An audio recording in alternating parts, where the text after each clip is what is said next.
Mr. Chairman, we can get started whenever you're ready.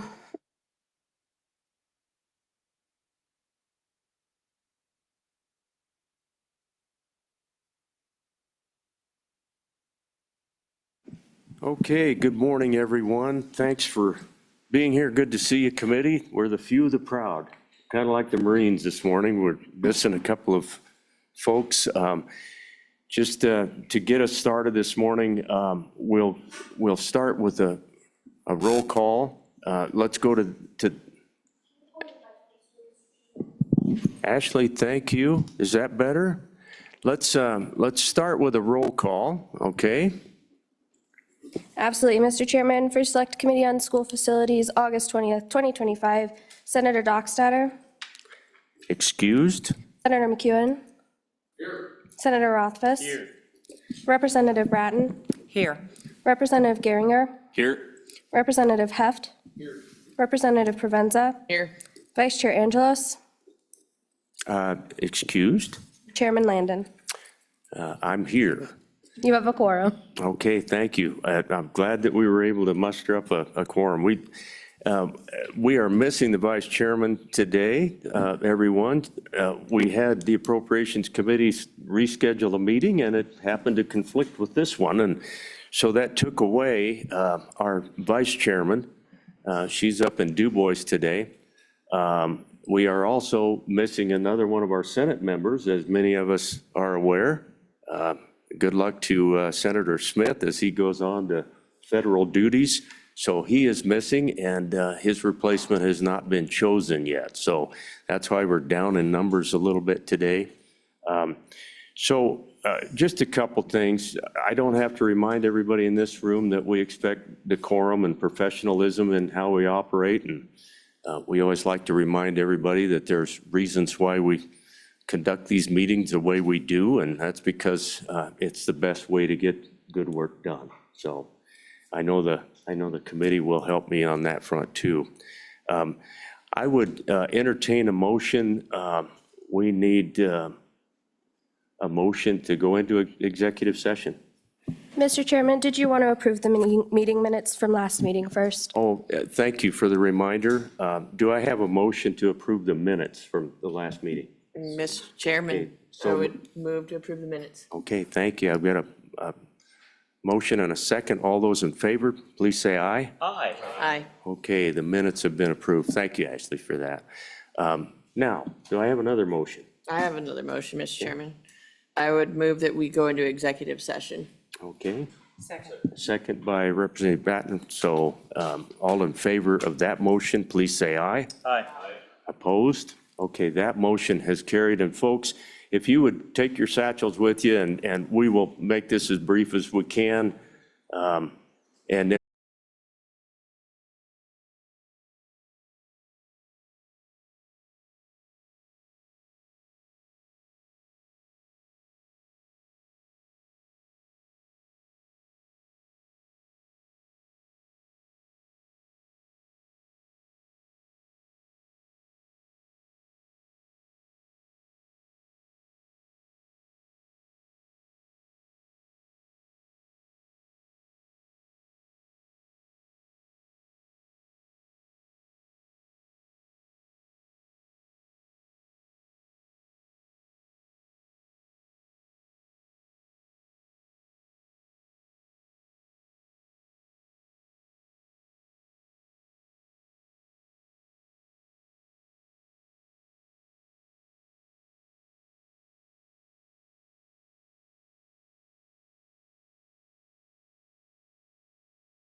LSO 87. And Tanya, as we jump in, would you please walk us through that bill, and then we'll look forward to our colleagues from construction management to catch us up.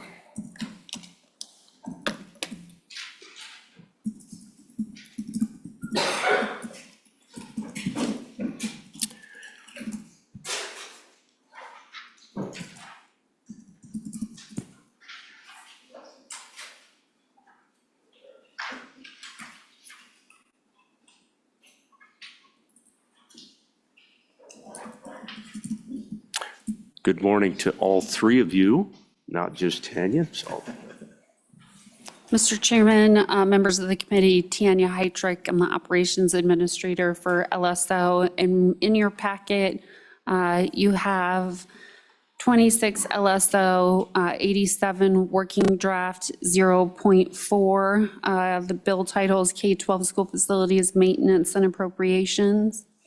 Recall at your May 30th meeting, you requested this particular bill draft, and it's kind of an old friend. The Select Committee last year passed a bill that increased the major maintenance from 115 to 135, and then increased another portion. But on the floor, a motion was made and it passed, and in the final bill, this increase is limited to one school year. And so the committee's request was to extend that to 135 in perpetuity. Basically, the Senate set a sunset date for that provision, for lack of a better word. And so it returns the allowance for the extra square footage indefinitely, and aligns with your proposal last year. So I'll begin walking the bill quickly. Section 1, page 1, line 9 through page 5, line 10, amends 2113-309 M, Romanet 5, capital G 2. And that is the portion that directs routine maintenance. Recall that both of these changes affect not only major maintenance, but routine maintenance. And so if you look on page 3, lines 2 through 10, that's where you will see the stricken language and the new insert. And recall, there's been a ratcheting down. Initially, I think the allowance was 200%, and then districts to come into alignment and allow them to address their excess square footage after the state took ownership. They had a ratcheting down from 200% ultimately to the 115. And then you'll note on page 3, line 12, this is where the change is made to major maintenance. That statute is 2115-109. And the substantive language is on page 5, lines 5 through 10. Section 2 contains the appropriations necessary to fund these modifications. You will note that one provision is to the Department of Education and the School Finance Division. That's the,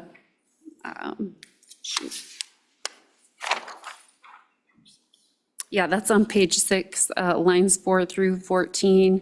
And that number is $11,800,000. And then page 5, lines 14 through 20, through page 6, line 2, that's where the appropriation is for major maintenance, and that figure is $31,900,000. And the effective date is effective immediately, so districts know what's coming in the next school year, allowing them to plan for the additional funds. So subject to the committee's questions, that's the content of the bill draft. for our colleagues from the House side, I think that the floor amendment that you alluded to, Tanya, was a Senate amendment. Is that correct? And that changed the language in the bill and made this a one-time appropriation, which seems a little untenable. So that's why we have this bill, correct? Yeah.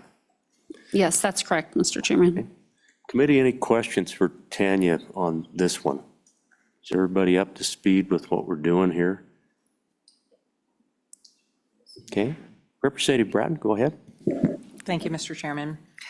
My question is, do we have, so we changed this to 135% for 1 year. Do we have any data information on the effectiveness of that change? I mean, it's just 1 year, but if we want to make it permanent, then Mr. Chairman, Representative, are you asking how the districts expended the money this year? Is that your question, and how that was effective? I don't know that. I'll turn it over to Mr. Walmart. Yeah, Mr. Chairman and Representative Bratton, this doesn't, I mean, the change, the 1 year change took effect July 1st of 2025 for school year 25-26. We're just barely a month and a half into that additional funding of that excess square footage. I don't know that there's any feedback perhaps that we can offer, at least from our perspective. I would defer to the State Construction Department as part of their facility planning process if they've heard from districts on how they anticipate to deal with the additional funding or what they anticipate to use additional funding for that excess square footage. But I can't recall either from testimony even last year. Really, I think the concept was there's this amount of excess square footage that's not being under the 115% provision that was in place prior to this school year, and then effective after this school year. There's this excess square footage that districts are maintaining but not being funded for. And I think that's the rub per se. thank you. Follow-up, Representative, you good? You'll recall, Representative, that was an effort that came from, among other places, that our House Appropriations folks, I think, were pretty adamant that we needed to address major maintenance and routine maintenance in a better way. And it was primarily all of that excess square footage that we just have not been funding. For years, the school districts have been working hard to eliminate that excess square footage, but in some cases, you can't do that. If you take Campbell County High School, for example, you can't change how wide the hallway is. You know, Sheridan High School is a good example. They've got an excess square footage because it was built before the state took over. Any other questions, committee, for Tanya on this one? I thank you, guys. We'll let you, Catherine, do you have something to add on this front? Oh, yes, I do. No, please. I'm going to present on the next item, Yes, you Mr. do. Chairman. All right. Well, please take it away. Thank you. Good morning, Good Mr. morning. Chairman and members of the committee. Can you hear me all right? Catherine Camerati, LSO, Budget Fiscal. I'm here to present on the next agenda item, which you should have a new copy that details the estimated impacts of 26 LSO 87 that Ms. Hytrek just went over. The reason you have a new copy are simple corrections to school years. These are not substantive corrections to the estimates that are provided in the memorandum. As we heard Ms. Hytrek explain, the proposed legislation does two things. It will permanently increase the allowable educational square footage from 115% to 135% of the statewide building adequacy standards determined by the School Facilities Commission, and appropriate funding for the fiscal year 2027-2028 biennium. As we heard, during the 2025 general session, the legislature had increased that allowable education square footage from 115 to 135 for 1 year. And as a result of this, LSO estimates the funding computed by the major maintenance formula to increase by $31.9 million, and funding for the K-12 routine major maintenance by $11.8 million over school years 2026, 2027, and 2027, 2028. The bottom line being that the amount will now be included in the State Construction Department's standard budget going forward as set by statute. Catherine, let me interrupt real quickly and just, committee, this is the memorandum estimated impacts of LSO 87. Should be in your packet. Okay, please continue. Thank you, Mr. Chairman. If I could back myself up for 1 second, I myself am going through a learning curve. I normally staff select Cap Fin. What is K-12 major maintenance? Well, the legislature is charged with maintaining a complete and uniform system of public instruction.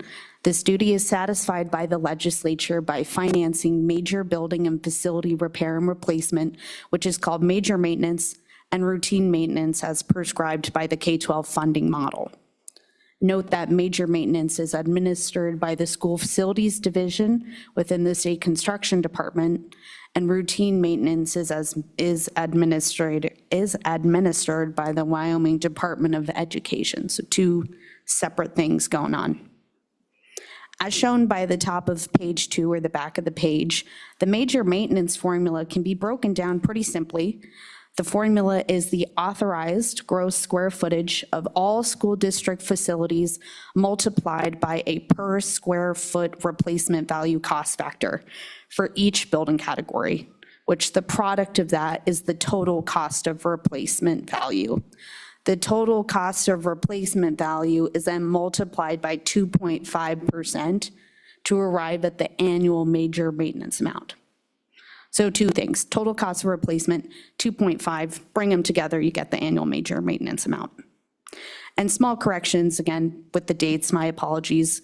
So just for 2025-2026 school year, big takeaway here, both the K-12 funding model, routine major maintenance, and the K-12 major maintenance formula allocate funding based on the authorized educational gross square footage amount, using the lesser of the actual educational gross square footage or 135% of the commission's adequacy standards. One distinction, major maintenance is not routine major maintenance, K-12 major maintenance formula. Lesser of decision is made at a district level, and routine major maintenance is lesser of decision is made at the school level. But moving forward after school year 2025-2026, unless statute is amended, authorized educational gross square footage will revert to the lesser of the actual gross square footage, or 115%, not the 135. So it's that change between 115 or 135 is the distinction there between 2025-26 and going forward, unless this proposed legislation changes it. Both formula use the school district's prior school year grade configuration and average daily membership to determine the allowable educational gross square footage. And going back to that distinction, routine major maintenance as calculated by the funding model, the lesser amount is computed at the school level, and major maintenance calculates it at the district level. Well, what does that mean? What is the implication of that? It means that approximately 960,000 more square feet are included in the major maintenance level. And on a completely separate note, the major maintenance formula also provides funding for non-educational gross square footage, which is allocated on a percentage basis ranging anywhere from 100 to 70%. And this is based on the proportion of total non-education gross square footage to education gross square footage. For illustrative purposes, Table 1 provides an updated cost matrix which estimates the 2027 to 2028 impact of modifying the allowable education building gross square footage percentage all the way down to 100% up to 145% of the commission's statewide building adequacy standards. So where are we now? We're at 115%, which is why that column is simply omitted or blacked out. But you'll see on the low end, we would be spending less, which is why it is negative in the table. And on the higher end, we're funding at an estimated 41.2 million more. Section 2 of the bill draft contains the estimated appropriations from the School Foundation Program and Wyoming Department of Education to ensure that the payments to school districts are sufficient, and these estimates remain estimates and will need to be precised over the next few months, as we have mentioned before. And naturally, if you propose this legislation, there will be a fiscal note prepared for it in December on the introduced version of the bill. And with that, I'll stand for any questions. Very well done. Committee questions on Catherine's work. Thought that was very well presented. Thank you. Thanks to all three of you. We will probably come back to you with a question a little bit later, but I want to allow the department to come up and get to any other testimony. Representative Bratton, did you, hang on just a second, folks. Thank you. Thank you, Mr. Chairman. I do have one question. If because the formula changed from 2% to 2.5%, and that generates that additional $59 million, can't $32 million of that money be used for the major maintenance? Matt, do you want that one? Mr. Chairman and Thank you. Representative Bratton, I'm not tracking the 59 million. Where you grabbing? Is that out of the supplemental budget or the budget request from the department? Yes. So, Mr. Chairman and Representative Bratton, I think how I interpret that request is the standard budget of 100, I think it's around 176 million, is contemplated at the 2% replacement factor or 2% multiplier. Right. And then they've included an exception request of 59 million in their budget request. I did actually have a question to the department about that. I think it could go either way. I think this is a formula-driven amount. That 2.5% became part of the standard budget as part of the legislative process in changing that as part of the formula. I think it's just an interpretation from either the state budget department or the state construction department that 59 million presumes two things. The cost replacement multiplier is 2.5% and 115% of the allowable commission square footage amount.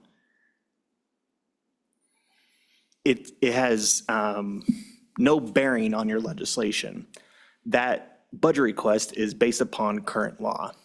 So it presumes the 2.5% multiplier, and it presumes 115% for the routine and major maintenance funding going forward. The purpose of this bill draft and the appropriations contained within it is that if you do increase that allowable square footage to 135% of the commission standards, it's going to cost the 31.9 million on major maintenance funding and the 11.8 million on routine maintenance funding. It is in addition to the current status of law. The 59 million in their exception request just funds the status quo. So it can't go towards that 135% because it just won't fund it. You'll be short the 31.9 million still, if that makes sense. Representative Bratton? Thank you. It does, but can they make a request? Can they still use some of that money if they wanted a major maintenance? That's still part of the budget, the block grant fungible money that they get. So they could, if they needed a major maintenance or even maybe a component, use that money for that. So, Mr. Mr. Wilmore, Chairman, go ahead.